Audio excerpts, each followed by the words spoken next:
അസ്സലാമു അലൈക്കും വറഹ്മത്തുള്ളാഹി വബറകാതുഹു. എല്ലാവർക്കും ഷിഫാഉൽ അംറാദിലേക്ക് സ്വാഗതം. അള്ളാഹു നമ്മുടെ എല്ലാ മുറാദുകളും ഹാസിലാക്കി തരട്ടെ, പ്രയാസങ്ങളൊക്കെ മാറ്റിത്തരട്ടെ, എല്ലാ ആഫത്ത് ബലാലും മുസീബത്ത് അടങ്ങാറുകളിൽ നമ്മളെ കാത്ത് സലാമത്താക്കട്ടെ. ആരോഗ്യവും ആഫിയത്തും ദീർഘായുസ്സും അള്ളാഹു നമുക്കെല്ലാവർക്കും നൽകട്ടെ. ക്യാൻസർ, സ്ട്രോക്ക്, ബ്ലോക്ക് പോലത്തെ മാരകമായ രോഗങ്ങളിൽ നിന്ന് അള്ളാഹു നമ്മളെല്ലാവരെയും സലാമത്താക്കട്ടെ. ഉള്ളവർക്ക് അള്ളാഹു തആല ശിഫ കൊടുക്കട്ടെ. ഉമ്മ അത് സ്നേഹമാണ്. ആ സ്നേഹത്തിന് വില പറയാൻ ആർക്കും സാധിക്കില്ല. നമ്മുടെ ഉമ്മമാർ 10 മണിക്ക് അല്ലെങ്കിൽ 8 മണിക്ക് 9 മണിക്ക് നമ്മുടെ മക്കളെ സ്കൂളിലേക്ക് പറഞ്ഞയച്ചു കഴിഞ്ഞാൽ പിന്നെ അവർ ഉച്ചയ്ക്കുള്ള എല്ലാ ഭക്ഷണങ്ങളും റെഡിയാക്കി വെച്ച് അലക്കാൻ പോകും. എല്ലാ വസ്ത്രങ്ങളെന്ന് പറയുമ്പോൾ ഉമ്മയുടെ വസ്ത്രം മാത്രമല്ല, ആ വീട്ടിൽ എത്ര ആളുണ്ടോ അത്രയും ആളുടെ വസ്ത്രങ്ങൾ മുഴുവനും ഒരു ഉമ്മ, ഒരു സഹോദരി, നമ്മുടെ ഭാര്യ അത് ഒരു മെഷീനെ പോലെ വീട്ടിൽ അലക്കുകയാണ്. ഇന്ന് പല വീടുകളിലും മെഷീനുള്ളത് കൊണ്ട് സമാധാനമുണ്ട്. അല്ലെങ്കിൽ മുഴുവനും കല്ലിൽ അടിച്ച് അലക്കുകയായിരുന്നു പതിവ്. ഇപ്പോഴും അതുണ്ട്. അതിൻ്റെ ഇടയിൽ വീട് ഫുള്ള് അടിച്ചു വാരണം, അത് കഴിഞ്ഞ് തുടക്കണം. അങ്ങനെ നമ്മുടെ ഉമ്മമാർ ഏകദേശം എല്ലാ പണികളും വീട്ടിൽ ചെയ്തുകൊണ്ടിരിക്കുകയാണ്. അങ്ങനെ ഉമ്മമാർ അലക്കൽ കഴിഞ്ഞാൽ അപ്പോഴേക്കും സമയം ഉച്ച 12 മണി, 1 മണി, 2 മണി, 3 മണി വരെ. ചില ആളുകൾ 11:30, ചില ആളുകൾ 12:30, ചില ഉമ്മമാർ 12:30 ആകുമ്പോഴേക്കും എല്ലാ പണിയും തീർക്കും. ചില ഉമ്മമാർ 3 മണിയാകുന്നത് വരെ അവരെ ജോലിയിൽ തുടർന്നു കൊണ്ടേയിരിക്കും. അത് അവരെ പറഞ്ഞിട്ട് കാര്യമില്ല. അങ്ങനെ ചില ആളുകൾക്ക് വളരെ സ്ലോ ആയിരിക്കും, ചില ആളുകൾക്ക് പെട്ടെന്ന് സ്പീഡാക്കി തീർക്കും. ഏതായാലും ജോലിയോട് ജോലി. എന്നിട്ടോ നമ്മുടെ വീട്ടിലെ നമ്മുടെ ഉമ്മമാർ അലക്കൽ കഴിഞ്ഞിട്ട് പിന്നെ അവർ കുളിക്കുന്നത്, ചില ഉമ്മമാർ 3 മണിക്ക് കുളിക്കും, ചില ഉമ്മമാർ അസറിനോട് അടുപ്പിച്ച് കുളിക്കും, ചില ഉമ്മമാർ 12 മണിക്ക്. ഏതായാലും കുളിക്കാൻ പാടില്ലാത്ത ഏറ്റവും മോശമായ സമയമാണ് 10 മണിൻ്റെയും 4 മണിൻ്റെയും ഇടയിലുള്ള സമയം. ആ സമയത്താണ് നമ്മുടെ ഉമ്മമാരിൽ അധികവും കുളിക്കുന്നത്.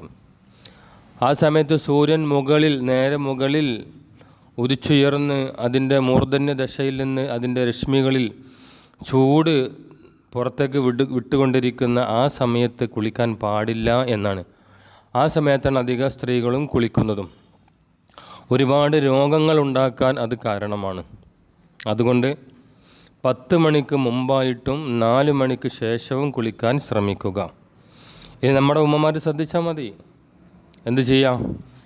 രാവിലെ കുളിക്കേണ്ടവർക്ക് സുബഹിക്ക് എഴുന്നേറ്റ ഉടനെ തന്നെ ഒന്ന് മുഴുവനായും ശരിയായ രീതിയിലൊരു കുളിക്കാം. എന്നിട്ട് അലക്കിയിട്ടും വീട്ടിലെ ജോലി കഴിഞ്ഞിട്ടും വേണമെങ്കിൽ ഒന്ന് തല ഒഴിവാക്കി ബാക്കി ശരീരം ഭാഗങ്ങൾ മുഴുവനും ഒന്ന് കുളിക്കുക. അങ്ങനെയായാലും ഒരു പരിധിവരെ സമാധാനമുണ്ടാകും. കാരണം നമ്മൾ ജോലികളൊക്കെ ചെയ്ത് കഴിഞ്ഞ് നമ്മുടെ ശരീരം ചൂടായി നിൽക്കുന്ന സമയത്താണ് നമ്മുടെ തലയിലേക്ക് നമ്മൾ വെള്ളം കോരി ഒഴിക്കുന്നത്.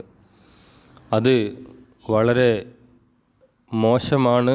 പല രോഗങ്ങളും ഉണ്ടാക്കാൻ അത് കാരണമാണ്. കുറച്ച് കാലം കഴിയുമ്പം ഉമ്മമാരൊക്കെ രോഗികളാകും. അള്ളാഹു തആല കാത്ത് സലാമത്താക്കട്ടെ, എല്ലാവർക്കും ശിഫ കൊടുക്കട്ടെ. അത് കഴിഞ്ഞിട്ടാണ് പിന്നെ ളുഹർ നിസ്കാരം. എപ്പോഴാണ് ളുഹർ നിസ്കാരം? അസറിനോടടുപ്പിച്ച് ളുഹർ നിസ്കാരം കഴിയലും അസർ ബാങ്ക് കൊടുക്കലും അസർ നിസ്കരിക്കലും രണ്ടും കൂടി ഒരുമിച്ച്. ഓരോ നിസ്കാരവും അതിൻ്റേതായ അവ്വൽ വഖത്തിൽ നിസ്കരിക്കണം എന്നാണ് ആദ്യ സമയത്ത്.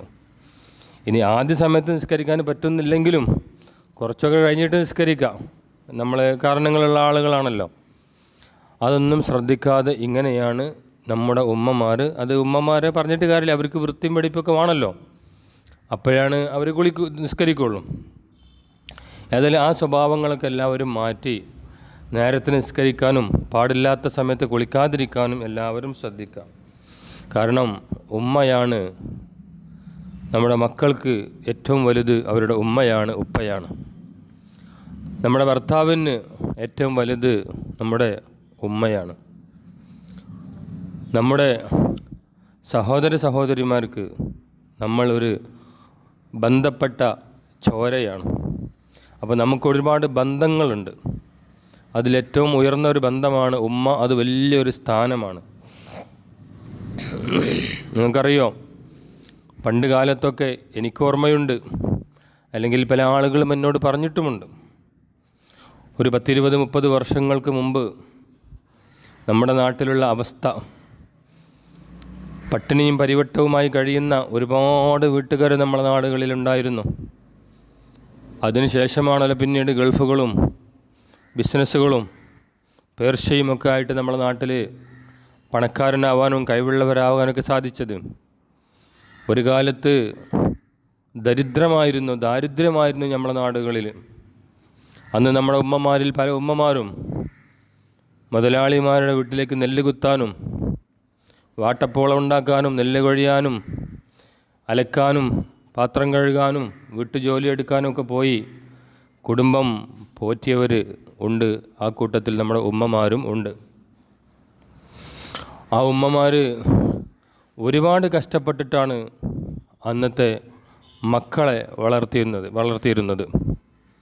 ചില ഉമ്മമാർ, എനിക്കോർമ്മയുണ്ട്, ചില ഉമ്മമാർ ആ ഉമ്മ ഭക്ഷണം കഴിക്കാതെ മക്കൾക്കും ഭർത്താവിനും ഭക്ഷണം കൊടുത്തിരുന്നു.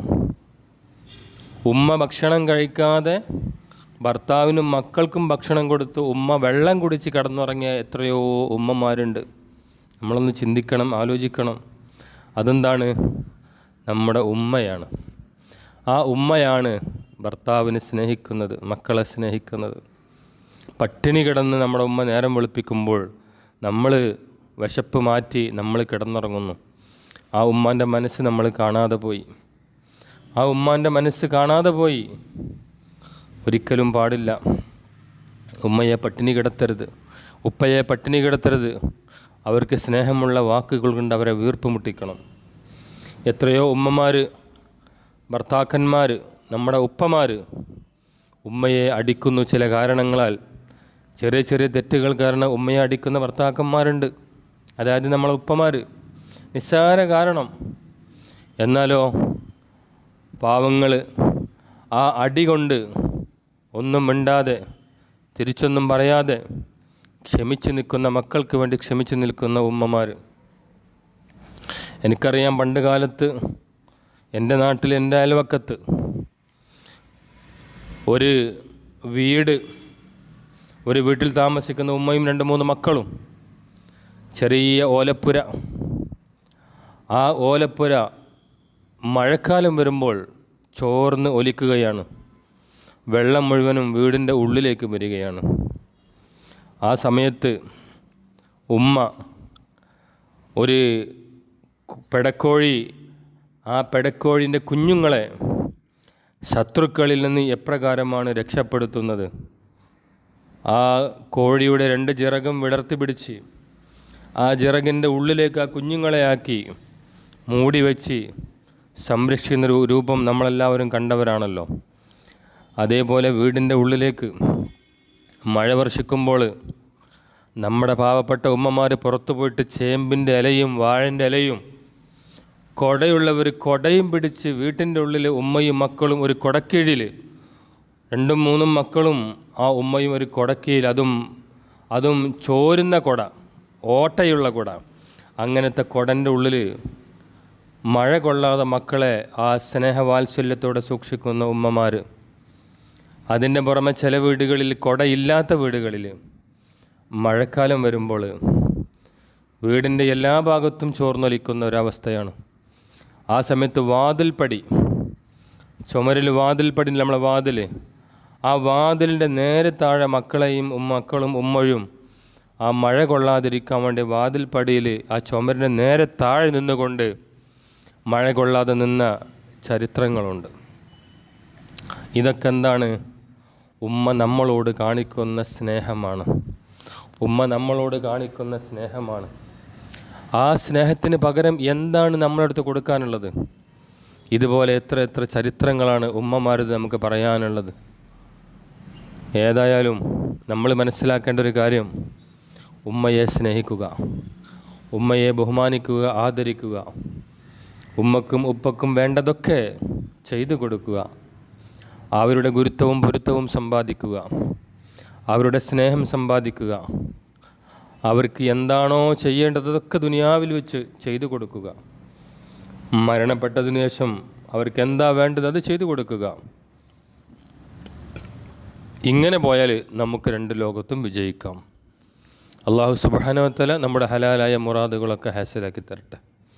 ജീവിച്ചിരിപ്പുള്ള നമ്മുടെ ഉമ്മമാർക്കും ഉപ്പമാർക്കും ആരോഗ്യവും ആഫിയത്തും ദീർഘായുസ്സും കൊടുക്കട്ടെ. നമുക്കും അള്ളാഹു നൽകട്ടെ. മരണപ്പെട്ടു പോയ മാതാപിതാക്കൾക്ക് അള്ളാഹു മഗ്ഫിറത്തും മർഹമത്തും നൽകട്ടെ. ഖബർ വിശാലമാക്കി കൊടുക്കട്ടെ. സ്വർഗം നൽകി അനുഗ്രഹിക്കട്ടെ. നമുക്കും അള്ളാഹു എല്ലാ ഖൈറും നൽകട്ടെ. ഈ വോയിസ് നിങ്ങൾ എല്ലാ ദിവസവും പൂർണ്ണമായി കേൾക്കുകയും സബ്സ്ക്രൈബ് ചെയ്ത് സപ്പോർട്ട് ചെയ്ത് എല്ലാവർക്കും അയച്ചു കൊടുക്കുക. എല്ലാവരും കഥകൾ കേൾക്കട്ടെ, അറിയട്ടെ. എല്ലാവർക്കും ഉമ്മമാരോട് പ്രത്യേക വാത്സല്യവും സ്നേഹവും ഉണ്ടാവട്ടെ. അസ്സലാമു അലൈക്കും വറഹ്മത്തുള്ളാഹി വബറകാതുഹു.